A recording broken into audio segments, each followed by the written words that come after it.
So the very next presentation is a recommendation from the 2024 Analytical Treatment Interruption, the ATI Consensus Statement. And the person who will be giving that is Thumbi N'dungu.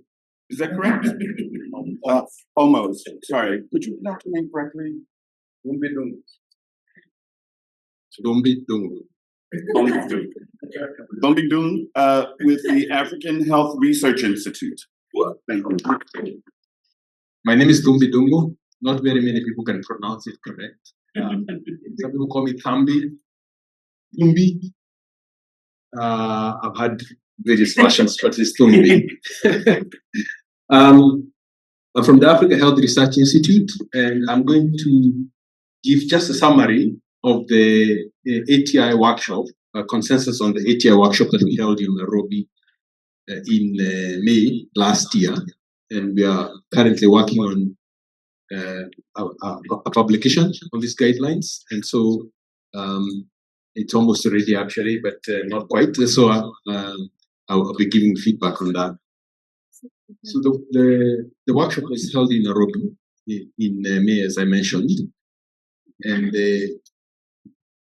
the idea behind the workshop is the fact that, as you know, and as Mike has really very well explained, a lot of the interventions that are being used now in QA research are combination approaches, particularly those ones that include immunotherapy of some sort. So, so many QA strategies at the moment, particularly the ones that are going to be used in low and middle income countries, include immunotherapy. And the goal behind these interventions is to try and see whether you can, first of all, give combination antiretroviral therapy, and then introduce these immunotherapies. They could be vaccines, they could be antibodies, and then interrupt antiretroviral treatment to see whether there's going to be a delay in terms of when the virus comes back, or if the virus does come back, will these immunotherapies be able to control the virus perhaps to undetectable levels? So that's a goal in most of the QR research strategies that are being used at the moment. So I think the important thing is to note that in order for us to test the efficacy or the effectiveness of these approaches, we almost always have to interrupt treatment because we don't have any other biomarker to tell us who is going to be able to control the virus without antiretroviral therapy and who is not going to control. The other thing I think that is important to point out is that for some of these immunotherapeutic approaches, it has been proposed that it might be necessary to have a degree of viremia induced in the person who is taking this product, so that you can induce new immune responses that will then control the virus. And so those are two important points to note as to why these guidelines then become necessary. And the next slide, please. So as I mentioned, there are two sort of intervention studies, treatment interruption studies. One is where you interrupt treatment and then you wait to see whether the virus rebounds. And as soon as the virus rebounds, let's say to 1,000 copies, you reintroduce treatment immediately. So that's one way to do these kinds of studies. And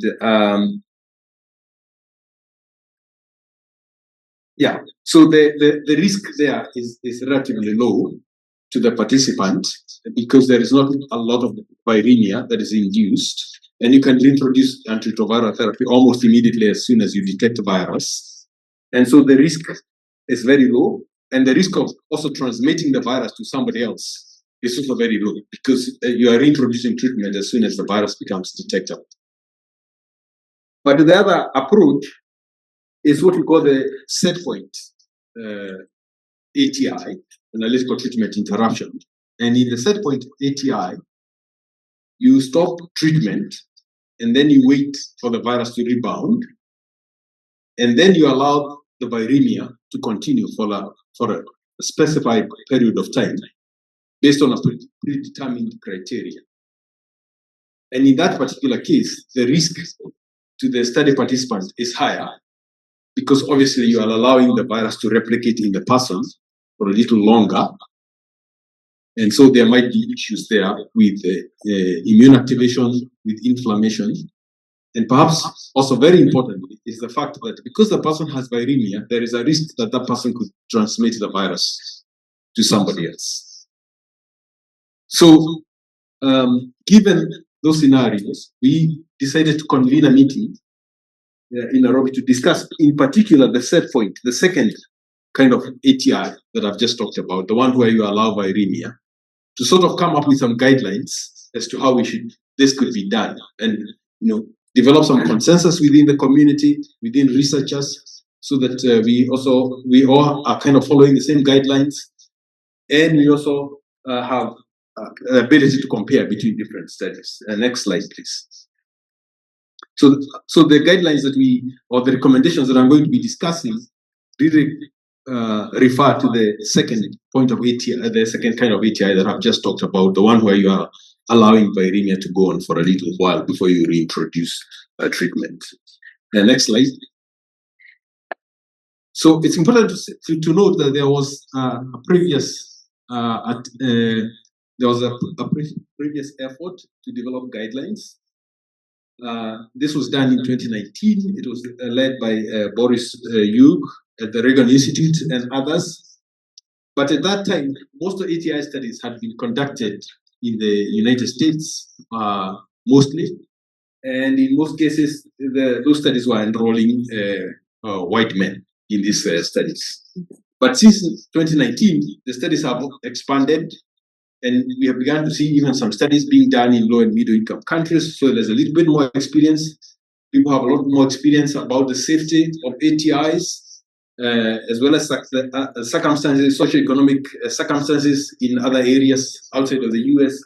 And so it was important to incorporate that knowledge that has been learned. So an update was overdue, and we decided that it was important to include perspectives and recommendations, particularly from high burden, low and middle income countries where multiple ATI studies are likely to be conducted, given the fact that HIV is a bigger problem in these countries. But also, the 2019 guidelines didn't include specific recommendations on how to handle analytical treatment interruptions in pediatric and adolescent populations. So we wanted to also address that particular scenario. And so we convened, in the next slide, we convened this workshop. The workshop was organized by SANTE, which is the Sub-Saharan African Network for TB and HIV Research Excellence. It's a network that I lead in Africa, and also the US Military HIV Research Program was also a co-convener for this workshop that was held in Nairobi. The next slide. We planned this workshop. We decided we had 14 people who are in the planning committee. We also decided to constitute 4 subcommittees to prepare for the workshop. These subcommittees, one was to focus on the eligibility criteria, who should be in an ATI. Another one was, subcommittee was focusing on ATI design. How should the trial itself be designed, and what kind of monitoring should be done when people are in an ATI? And then there was one subcommittee that dealt with the participant considerations, and another subcommittee dealt with the pediatrics and adolescents. So the planning committee gathered evidence on the safety of ATIs and the practices that were currently being followed for presentation at the workshop.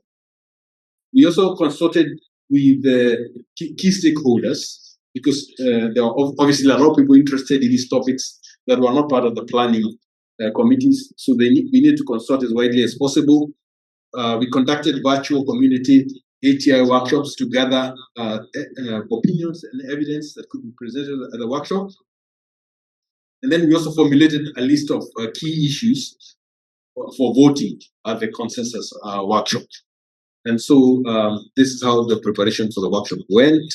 In the next slide, we did then have the workshop, the 3-day workshop. The first day focused on implementation of ATI studies in low and middle income countries.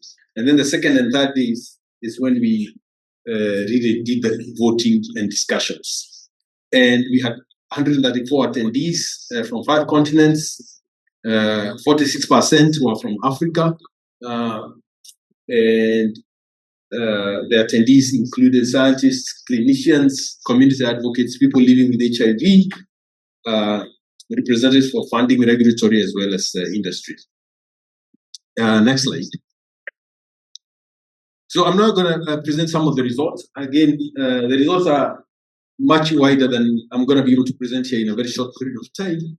But these are some of the basic considerations that we came up with. First of all, we asked, are ATI studies appropriate? And about 98% of participants in the workshop felt yes, they are appropriate if there is informed consent and if participants and everybody understands the risks, as well as that there are measures to minimize the risks and mitigate the risks that are associated with ATI studies, and also if an important scientific question can be addressed in a way that other studies will not be able to address. Then we asked, should there be placebo groups in ATI studies? Is it possible to do an ATI where you don't actually give an intervention or product? In other words, you just have placebo. And again, participants felt yes. In some cases, a placebo can be supported. There is no, depending on the study hypothesis and the trial design, and if there are no historical controls that can adequately cover what is being tested, but also it needs to be scientifically justified with the proper sample size calculations, because at the moment we don't have anything really that we know works. So that's why we think that it is appropriate to do a placebo in some cases. There was also consensus that adverse events need to be reported, including adverse events related to the ATI itself, because there was discussions during the workshop that a lot of the adverse events that are reported, particularly in publications, relate to the study product, but not to the ATI itself. And so there was a lot of discussions about making sure that that adverse events related to the ATI itself are also reported, so that we can gather more data, because we are still learning in some sense, and we need to make sure that as we learn that these learnings are implemented in future studies. What about participants who do not meet ART restart criteria at the end of the study? It was agreed, or there was consensus, that those participants can be allowed or can choose to continue off antiretroviral therapy, but there needs to be a protocol, a specific study protocol to monitor those individuals to make sure that they are also protected if they choose to remain off antiretroviral therapy. So these are some of the basic considerations. In the next slide, I summarize some of the eligibility criteria and some of the changes that are being proposed from the 2019 guidelines that were previously developed. So in 2019, it was recommended that for somebody to take part in an ATI, they needed to have a stable CD4 count above 500. Their CD4 NADA, the lowest CD4 count they have ever encountered, should be above 200. They should. It was recommended that people who had experienced viral load blips, particularly over the last, I think it was 1 year or 3 years, I forget what the 2019 guidance specifically said, that they should be excluded. There was also to be exclusion of people with past history of cardiovascular disease or with high risk of cardiovascular disease. Exclude those with the past history of AIDS-defining illnesses, as well as if there is past history of cancer. Now, delegates in the 2024 workshop felt only 21% favored keeping the CD4 count above 500. So there was not a real consensus on what should be the CD4 count. In fact, some delegates would favor that the CD4 count should go as low as 350, although the majority voted that the CD4 count should be above 400. There was the criteria for NADA CD4 count. It was recommended that that should be removed, particularly given the fact that in a lot of low and middle income countries, the NADA CD4 count is not known. And so there is no evidence that a NADA CD4 count necessarily impacts the outcome of an ATI. There was also a recommendation that viral load blips can be allowed because there are a lot of people who experience viral load blips. Some of that virus may not even be replication competent virus, and there are some recent studies that have shown that. I'm going to rush through some of these because of time. Exclude individuals with active cardiovascular disease. Consider cardiovascular disease risk, but it should be region specific because the cardiovascular risk can be quite region specific. Exclude individuals with a history of severe immunodeficiencies, such as cryptococcal meningitis and CMV retinitis and virus-associated cancers. Exclude individuals with any current cancer, but allow people who may have had cancer in the past, but not as long as they are not viral-associated cancers. And then there was also a recommendation to not, there should be no restriction on age, given the fact that there are people who are getting older with HIV and would like to take part in these trials. But again, this also might be dependent on the product that is being tested. If there is, if it is felt that there is no risk just because of age, then people who are older than 60, for example, can be included in these trials. So in general, the recommendations are favoring a more relaxed CD4 criteria, both baseline and NADA, but there should be region-specific considerations. This is because, as I mentioned, in many countries, the CD4 NADA is not known, or the record is not accessible, and there is not strong evidence that this influences the outcome of an ATI. The recommendations are to allow for region-specific criteria when significant differences in opinion exist, and also more relaxed in terms of allowing a past history of comorbidities, but continue to exclude immunodeficiencies and HIV-related cancers, but not non-HIV-related cancers. In the next slide, it talks about monitoring. Again, I'm going to rush through this because there's not actually much change when it comes to monitoring. Monitoring, according to the 2019 guidelines, was that the viral load being the most important marker that should be assessed during an ATI, be done weekly for 12 weeks. There's not much change. It's still viral load monitoring should be done when somebody is on ATI initially weekly for 8 to 12 weeks, and then it can be shifted to every 2 weeks after that.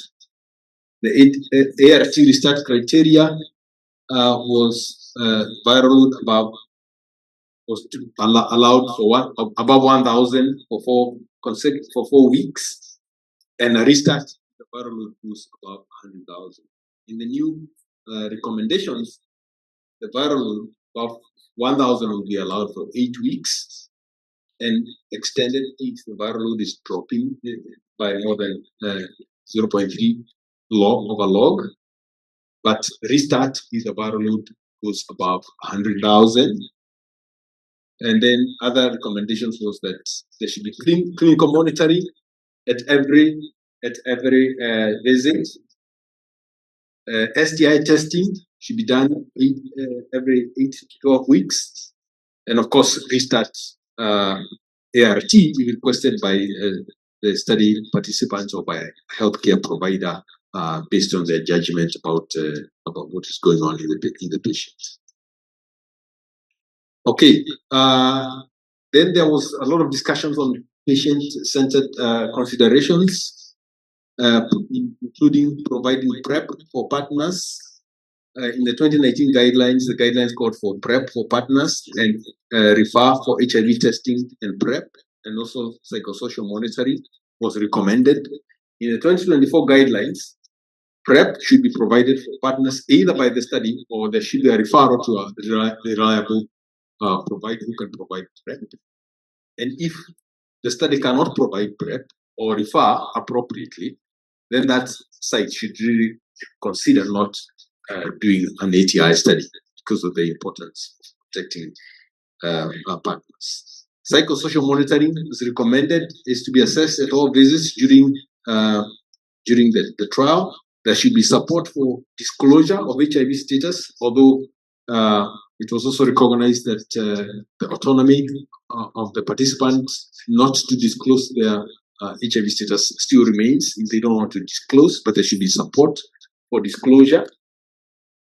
And of course, support for ART adherence and support, particularly if when the virus rebounds and the person needs to go back on antiretroviral therapy. And then social behavioral research was also highly recommended, and there are various criteria that are and key topic areas that were discussed that are going to be in the full report. So generally, as far as these considerations are concerned, there's the expanded participant protection measures, including mental and social support for participants and their partners, as well as communities that are involved in these ATI studies. And then finally, in the next slide is the pediatric and adolescents. Again, there was much more nuanced guidelines or recommendations that are now being provided for pediatric. In the 2019 report, everybody below 2 years was to be excluded, but there was no other specific guidance on pediatrics and adolescents' participation in ATIs. In 2024, again, the recommendations are to exclude those below 2 years of age. There should be a stringent CD4 criteria. There should be disclosure support. Allow participants with viral load blips, again, because of the reasons that I have mentioned for adults as well as allow a viral load of more than 10,000, but less than 100,000 for 4 consecutive weeks, or 1,000, but below 10,000 for 8 consecutive weeks. And then monitor at every step visit for any clinical symptoms so that antiretroviral therapy can be reintroduced if that happens. So again, in general, there's more recommendation for psychosocial support and clear guidelines. You can just go back to the summary slide, please. So in summary, ATI trials are appropriate if the risks are known and minimized and answering a specific scientific question that cannot be otherwise be answered. Placebos are appropriate depending on study hypothesis and trial design, particularly if no historical controls are available and scientifically justified by sample size analysis. More regional considerations should be included, are now included, including guidance on ATIs in low and middle income countries. Less restrictive recommendations in some areas based on current knowledge, but it may also be dependent on study product. And in such cases, more conservative monitoring is needed to ensure safety. There is inclusion of new recommendations, including on TB, co-infection, pediatrics and adolescents, and more participant protection considerations. And these ATI recommendations require frequent periodic update as more data becomes available on safety as well as the effectiveness of these products that are being tested. And just to mention that we are preparing the manuscript, as I mentioned, for publication. And I would like to thank everyone who was involved in this. This was the planning committee, everyone who attended the workshops that we organized, as well as the workshop that we had in Nairobi itself.